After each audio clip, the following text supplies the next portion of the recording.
Understanding a double date night. Hello everyone, and welcome back to our channel.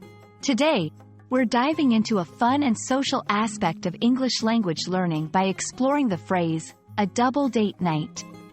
This term is not just about the words but about the culture and social interactions it represents.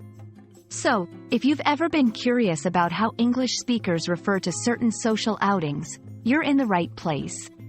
Let's get started. A double date night refers to an occasion where two couples go out together for an evening event or activity. This can include going to dinner, seeing a movie, attending a concert, or any other activity that people typically enjoy on dates. The key aspect of a double date is the presence of two couples, making it a group activity that is both social and intimate.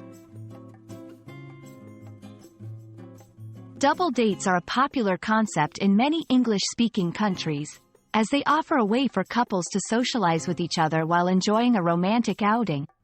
It's a blend of friendship and romance, allowing individuals to strengthen their relationships with their partners and their friends.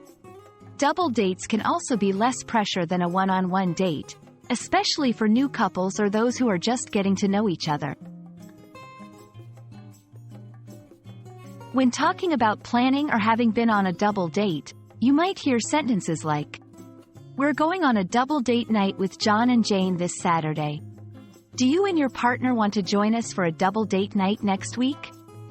It's a phrase that's often used in casual conversation, especially when discussing plans or sharing experiences related to social outings. We hope this video has shed some light on the fun and social phrase, a double date night. English is full of expressions that reflect the culture and lifestyle of its speakers, and understanding these can greatly enrich your language learning journey. Remember, it's not just about the language, but also the experiences and connections it enables you to have. Thanks for watching, and see you in our next video.